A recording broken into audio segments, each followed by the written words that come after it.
What's up, bro? Look at this nice new car. Is that? So fancy. Thanks, dude. My sister has a Subaru Impreza, and because she was in college, like I stole that from her just to drive my senior year of college. So after I graduated, I was like, I desperately need a brand new car that will not break down for whatever reason that I can't complain about not running. I feel that, yeah. So that's why I picked up this one. And honestly, no, this thing's clean. I'm in love with it, dude. I'll even let you drive it once we get back to my place. Sweet, all right. Does your top leak? What? My top? Yeah. Does it leak rain? It hasn't before the vinyl, at the very least. Yeah. I did screw with a lot of the molding around there, so I don't know. So today would be, I guess, a semi-good day to find out. Yeah. Not pouring rain, but it's enough where we can at least see whether or not it's holding up. I mean, it's about time where I feel like I wouldn't be surprised if it started leaking. Yeah. The window seals on the side and the outside are just leaking right through. So when I didn't have door panels, you could see it drip water. So it was mad sketchy. And then the wooden plank that I had like propping up the window starts like bowing over time because of like the moisture and stuff. So I don't know. No, when I daily drove my drop top after I first got it, the top had literal holes in it, and so I could never drive that car in the rain. Not like it rained a lot in San Diego, but it rained like enough to where it was an issue that I just like, you know, for so many weeks I just had to find another car to drive to work because it would just, I would, like, the days I didn't, because I would have seat covers because the leather was all scratched up, right? I would like bring towels and then I would line the floor with towels and line my seats with towels. And so when it did rain, like when I was at work or school, the towels would get wet and my ass wouldn't get wet. And even then, sometimes it's just like, it's amazing stupid. It's amazing what we put up with to drive the car. Right? Like, it's like, oh, it's worth it when it's not freaking raining, you know? We're in Pawinn's garage and he's gonna let me drive this beautiful E36 for some reason.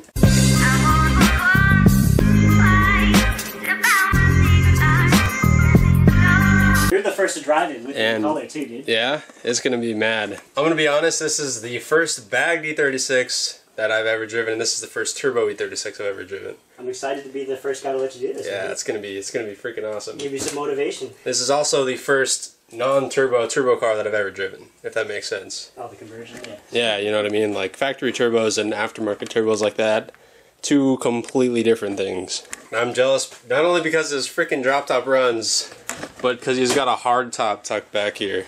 Those are so freaking hard to find and they're so rare. You know, people always ask me if I'm selling it, and dude, I'm holding on to it. Like, I'm literally gonna hold on to it until I feel like I need the money someday, and I just feel like, okay, fine, whatever. I want it so bad. Like, I'm just glad that the one I have is in such good condition. Mine's the headliner, which is always a problem. And it's freaking black, so it would go right on and look perfect. Yeah, because like that's the one everyone wants, and it's just like, dude, if you have a red one, it's like worth $300, but then like a black one is like at least $1,000. Even like a shit color one with bad headliner in San Diego is like $1,500–1,600. And I think it's partially because it's a fiberglass hardtop. So yeah, it's not insane. Like rust.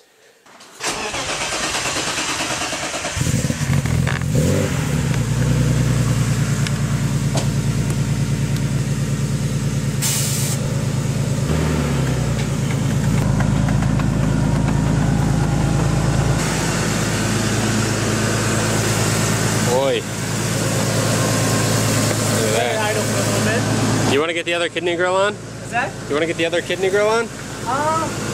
No, because I still gotta crank down. Oh yeah? You haven't tightened it yet? No, actually, you know what? I'll do it right now. This car is freaking sick. I can't wait till my drop top's running like that. It's gonna be a minute before it's turboed, but this is like motivation for me to get it done.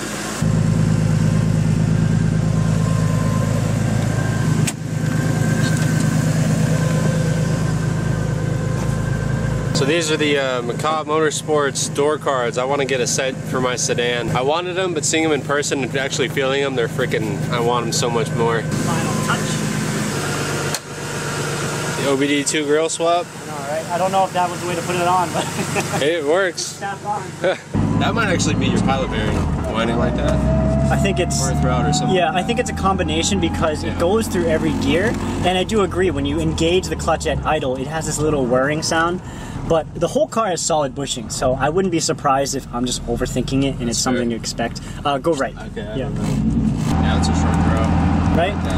The actual handle makes it feel a lot longer than it actually is. Yeah, that's what I've noticed with shifties. You can't really judge how it feels just by looking at it. Exactly. You know. So now I'm actually interested in getting one of these knobs now. Yeah, it's decently priced. The quality is great on it. Take it right here, and then.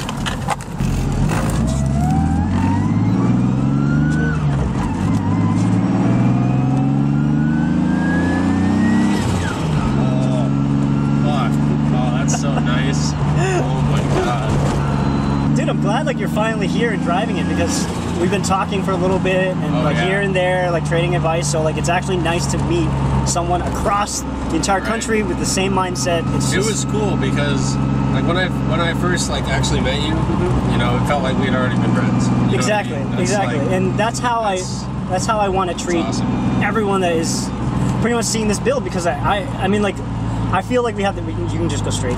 I feel like we have the same mindset in terms of wanting to just be helpful to people and stuff like that. Like you were saying, like a bunch of people ask you questions on your oil cooler, right? Yep. And you're just like, I'm just gonna start making videos because I'm tired of answering people's questions. So I just direct them to that video and stuff. And I feel the same way. Like after I finished the build, I wasn't interested in doing YouTube or anything more than Instagram. And people were just like, dude, make videos. I want to know how much power are you making? How much boost you're running? How did you do this? And I'm like, God damn it. Like, I've answered these questions so many times. So like, you know what? Let's just try it and see how it goes. And I'm just happy that this is how far we've both come. And just start YouTubing because you're lazy. In a way, yeah. But at the same time, it's just like the end of the day, it's just like you just want to see other awesome builds like this one. Whenever you're in Cali, dude. For make sure. your way over here. For sure. Here, slow it down just a little bit here, and you'll be able to gun it in second. Just like fucking send it. Yeah.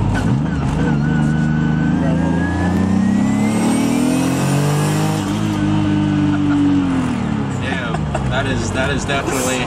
I don't often get to sit in the passenger seat, so it's nice. That's interesting. Yeah, that's cool. That's definitely cool. I want to turn my so much. I hope the audio is coming out nice for both our cameras, because like I don't really film too much in this car. The last time I filmed in this car, the windows were down and the wind was like muffled and everything. My E36 is straight piped and it's fucking, I'd say a good bit louder than this. Nice. But it's totally different, a second gear pull like that, because in my car, so the factory M3s come with a 323 LSD. The automatics come with a 3.38, so it's a higher ratio. Okay, this one has an M3 diff in it. Does it have a 3? I don't know the gearing, but around, I want to say highway speeds, between 3 and 4 grand. Yeah. I want to say it's probably. So you might have the same, but and I got the S52 and it's NA, so when I punch it in second gear like that, it just fucking throws you back in the seat. This is like you get on it and it kind of takes a second. But it's very like. You know, you wait for it to spool. That's sick. The thing I like about the way it drives is the fact that it behaves like a stock E36 up until you really just punch it. Yeah. But the inherent thing about like all the newer the later model M3s is just like they're just torquey. So it's just like that's awesome too. Yeah. Something that I definitely would want in my own car, but at the same time I'm happy with the way this is set up now. Yeah. Mine doesn't have the top end that this thing has. It freaking freight trains once that thing spools. That's cool. That is cool. You definitely have to come ride my M3 after that. Yeah, dude, I'm excited to. Dude, next time I'm in Cali for sure, dude. I like how this rides. It kind of has like a stiff feeling, but it's kind of at the same time. Yes. Very forgiving. Yes. Oh, that's so fun. That is so fun. I'm sorry. That's fucking. We weren't even hauling ass, and that's just fun. No, it's just like on the highway, the 5th gear. Oh my goodness, it just goes. That's sick. Yeah, that's beautiful. Yeah, see what I mean? Like 3rd gear, all the little synchros are a little bit sketchy now. Yeah. I mean, it's 175,000 on a transmission, so I'm really not surprised. I'm surprised that it's held up this long. Yeah, I'm surprised it's held up. It's taken, like, every time I do launch control, I'm just like, is this the time? Is this when it's gonna blow? Yeah, this thing is fun, man. This is an awesome car. How do you like the boat steering wheel, right? It's like, it's not as tight of a ratio as your M3, I can imagine. So yeah, with the fresh wrap and stuff, my car's just gonna stick out like a sore thumb. Yeah, it looks bitchin' though, man. Thanks, dude. Yeah, I'm really excited. It's like, before everyone turned heads because it was like ratty, and it was like, whoa, what the heck is that hood scoop, and what the heck is that green primer doing on the hood? You know, like it's dirty, and like, oh god. Now it's turning heads for the right reasons, I guess. Right. You have like the most modified car I've seen since I've gotten here, easily. You know, it's funny. It's funny because like if I hadn't met Eli or if I hadn't met any other like the crew, APX crew in general, or any of my friends that have expanded from this build, like I feel like I would have just riced the hell out of this car. Yeah. I already kind of did because I had straight piped it before, but that was like even at the meet, like all the guys, they had like minor stuff. There's really no heavily modified. Yeah, I feel like when people looked at the hood and they cut it, they're like, wait, that's not normal, you know? And it's nice to be able to have people appreciate that instead of just seeing a car that's been slammed and stanced out, you know? It's a little bit more than that. Glad my wiper's still work. Oh, right. Yeah, so it's this entrance right here where that Toyota's going into. Look around and don't worry about that. I'm sorry. It's all right. I'm breaking your car. I feel bad. Don't worry about it. It's the transmission. It's not me. Yeah, it's funny because like people are like, is this supercharged? It's like, no, it's the transmission. I think it sounds bitchin'. It sounds bitchin'. Yeah, it's probably really bad for it, but it sounds. Oh yeah, I mean like that's the thing. It's like the pitch has like slowly changed, but like it's with every launch control. So I mean, just the fun of it, I guess, is just waiting until it breaks. Yeah, right. So what do you think this makes realistically? So realistically, since it was on a Mustang dyno, when it got dynoed the first time, it's like 341 wheel.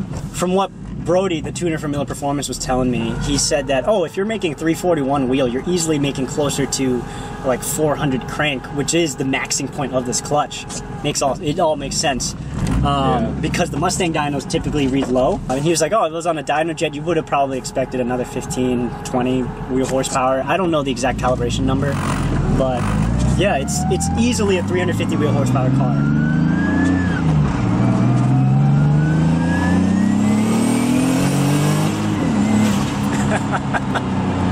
This thing is fun.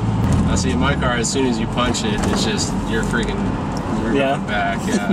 you have to experience this one has a little bit of like teasing, you know? It's more like Eli's Supercharged. When you first get on it, just throws you back. You know what I mean? Yeah.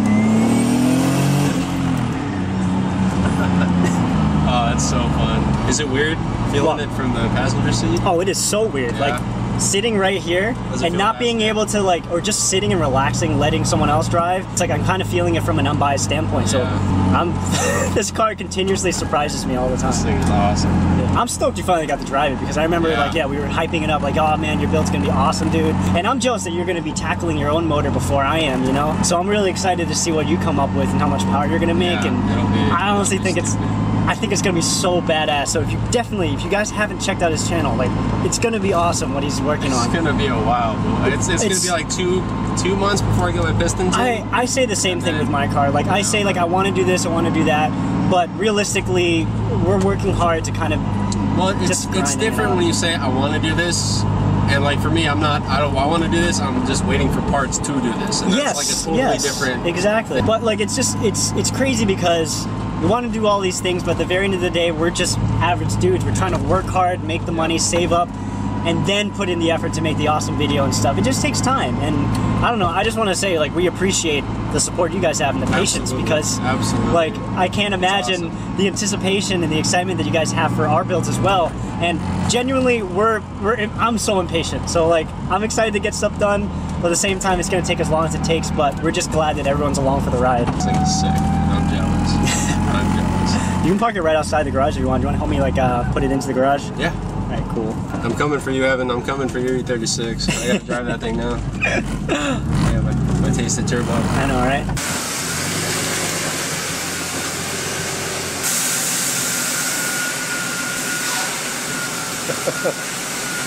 Sick.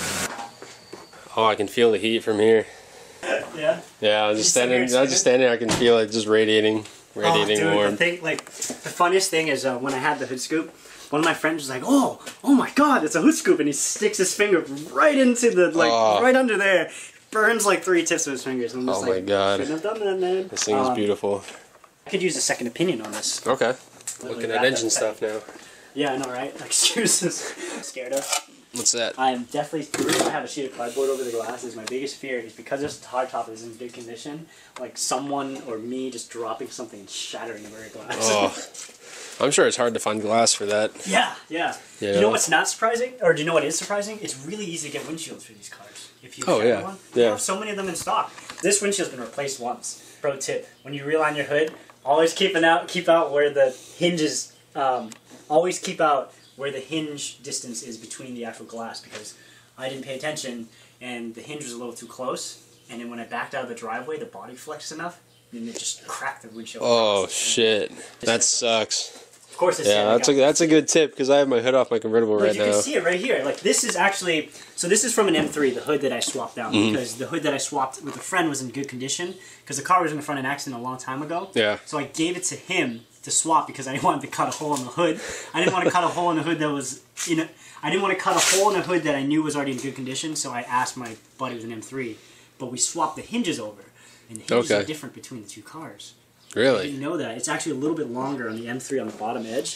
And I think it has a service position too. But regardless, the alignment, because the car was in an accident, is off and different between the two hoods. So when I aligned it to the exact same spot, this hinge was literally touching the glass. Yeah. You can see it's already like pretty down. I took my hood off of the hinge, so the hinge is still on the body. Okay. So I don't know if that's... Do I still have to accommodate for that? No. You don't think? Just took it off from the hinge. Yeah, it should be fine. Yeah. I took it off the hinge with the hood. Okay. And that's where I screwed it all up, and that's why my hood is kind of like, I don't know, but I don't really care because I know the car had been in an accident in the past, so there's only so much I can do. This is another M50, correct? Yes, so this is actually the original M50 from my car. Okay, so all right. This is like Gertrude's original motor. Sick. So it's 175K on the block, but it's been freshly machined. I don't know how much of this you can see, but you can see that it resurfaced the top. I think I overbored it slightly to 85 mil, and then I line bored it. But what I was curious... Line bored or line honed? Sorry, line honed. Okay. I was like, you're boring the mains? Yeah, whoa. Right. We got a larger, like... You're just going to freaking run mad undersized bearings. E92 crankshaft swap. My issue is on when the guy line honed it, I found a little burr between, like when you take the main cap off, there's a slight burr that's extruding into actually where the area is. Now I was curious on how sensitive it is if I just took one of those edge trimmers and just kind of like reamed it off. Or if that's like enough to throw the entire calibration off. I don't know. Because I'm more than happy to get it remachined or reline honed, but like I don't know if that's I can get away with it. I would talk to him. I mean, is it like sticking up? It's enough where I can't like, you know how like when you shave things off with a drill, you can kind of peel off the burrs. I can't do that. I have to physically either maybe lightly sand or lightly grind it. But it's about like this long, like protruding out of it. But it's just like I noticed it, and it must have been. Basically what I think happened is when the main cap was in contact and when he was line honing it, the drill bit or something must have pulled up material and overlapped it with the main. Yeah. So that when you pulled it off, now you can see like a little bit of like something protruding outside. But I don't know if that's something I can get away with. Yeah, I'm wondering on that too, because so weird. You put the bearings in there, you know what I mean? The crank doesn't ride on the main. Yeah, so if the bearings are slightly squished in, it might screw up, or it might spin a bearing. Might screw the clearance up. Yeah. I mean, this is stuff that like I don't know, and this stuff like I'm intimidated, which is why like it's crazy you're doing it first. So I respect you for doing that. Yeah. No, I didn't run into anything like that when I built my M50. Yeah, because like I'm assuming you just did what, the surface. I decked it and honed it. We didn't bore the cylinders. We didn't line hone the mains. Okay, line honing the mains isn't exactly necessary. No, I'm gonna do it on my own. Yeah, but at the same time, it's recommended if you're already gonna be doing a full build. You might well, we didn't have a line hone machine. All the machine work that I did on that motor, I did myself. How much did it cost you to machine your thing? Oh, well, you went to a class. Yeah, I did. All the machine work, I did myself. Nice. So I didn't pay anything for machine work. Well, a reason why it was expensive for me was because this shop was predominantly V8s. Okay. So they had to specially configure it for this straight six. Yeah. And then they were like, do you want to do all this work? Because we're going to set it up just for your engine. You might as well just do all the work. And I was like, okay, how much is it going to cost? And I was like, $1,100. I was like, oh. I mean, like, it's nice, and they did a good job with it. They even, like, they pressure washed it, hot tanked it, and I put PL115 on the side. You're going to run a cut ring on this? Or you're going to run MLS? See, the thing is I forgot to machine the front cap. You didn't machine the timing cover with it? No. Oh, you're done? Oh, dude. I forgot. So my options are sucks. gasket. I can't do an MLS for sure. Yeah. So how much did they take off the top though? No more than 5,000. Okay. So that's what they told me. They told me this block was actually pretty darn square. They just kind of shaved off what they needed to just to kind of get it the nice surface there. But I don't know. I mean. Yeah, I would put the timing cover on before you put everything together and just see. Just kind of. What I'll probably do is what I learned the trick when I was doing my block for this one was that if you take a high, like basically glass, if you buy like window glass or something like that, they're machined to be perfectly flat almost. So if you take that and you take a nice high grit sandpaper, you can get away with kind of just lightly sanding it. Yeah, that's what I've done with my head gaskets. Exactly, yeah. Yeah, like just get a really fine sandpaper. Yes. Even though they didn't say you had to machine the block, you had to definitely do the head. I at least wanted the same smoothness on the block, so that's what I did. I spent like 3 hours just kind of going over it, and I got the block to like a mirror finish. And what I did was I took a straight edge and I took a feeler gauge, and I had no more than 1/1000th of an inch clearance. Well, yeah, the issue with aluminum heads is that they're more malleable. It's more flexible metal, you know, so they don't. Steel, an iron block like this isn't going to warp as easily. No, unless you truly. Yeah, unless you rip the shit out of it and really cook it. But I don't know. But yeah, like that's the old crankshaft right there, and I have like all the piston parts and stuff. And then, oh yeah, there's a timing cover, and I got like all the timing chains like zip tied, so I retained like the teeth. So I can, do on my channel. It's all how to set it from scratch. Yeah, exactly. So that's why I'm just like. If you need that, I see. The thing is, like, I didn't need to time it from scratch. It's there. I'm just saying. I'm saying, yeah, this guy has more. I think, like, definitely from scratch. For me, I stick to like the Bentley manual. You know, kind of limited to my resources, and the turbo build was extra. That was my own pursuits. But you pretty much have all the maintenance down, which I'm pretty impressed by, dude. So I'm hyped, yeah. Whenever I have a problem, I'm gonna be hitting it up. Go for it. But yeah, I think. Oh, there's also a guy that I don't know how. Do you know anything about powder coating these valve covers? Because I was tempted to send it to someone in Wisconsin. I've heard of people doing it. I heard you're not supposed to wash them with water because they're magnesium. Really? Yes, that's what I heard. I've heard they warp. If you wash them with water? If you wash them with water.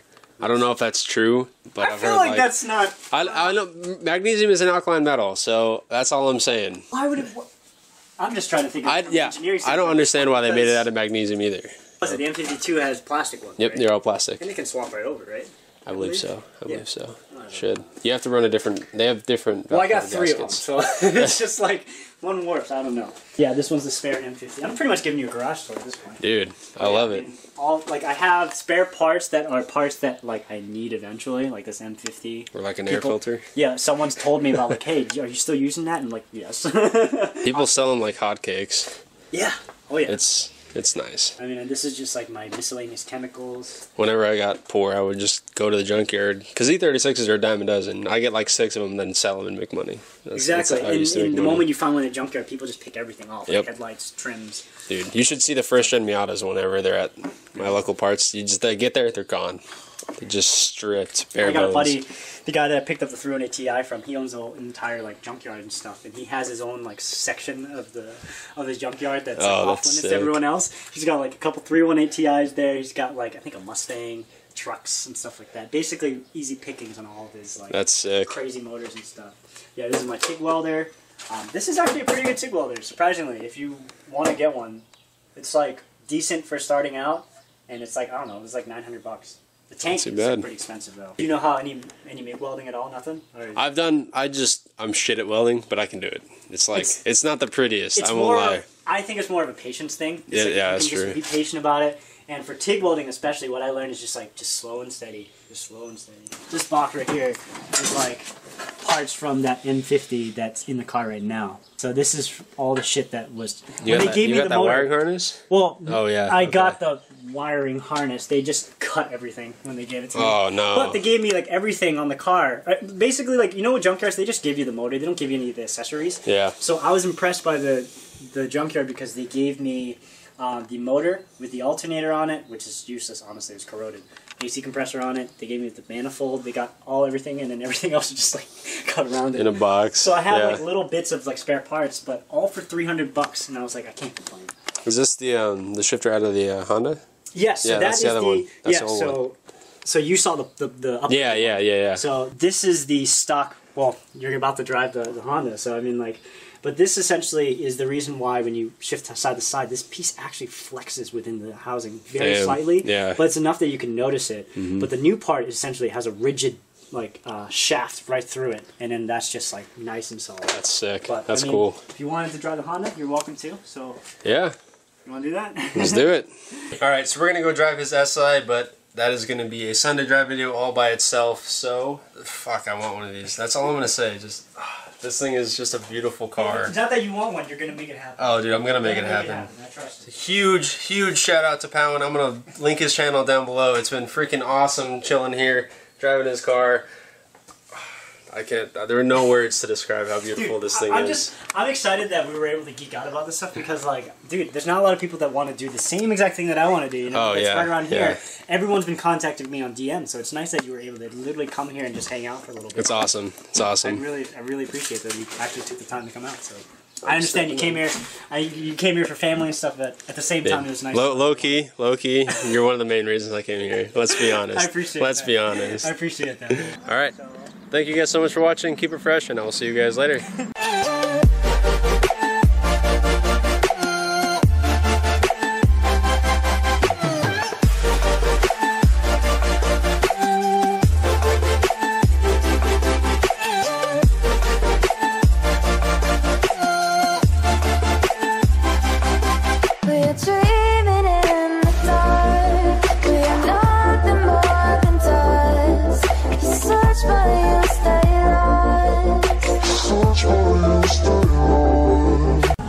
I usually have that mount just sitting in my car. I just take the camera off. So whenever I have like passengers, they're like, the kids are shit.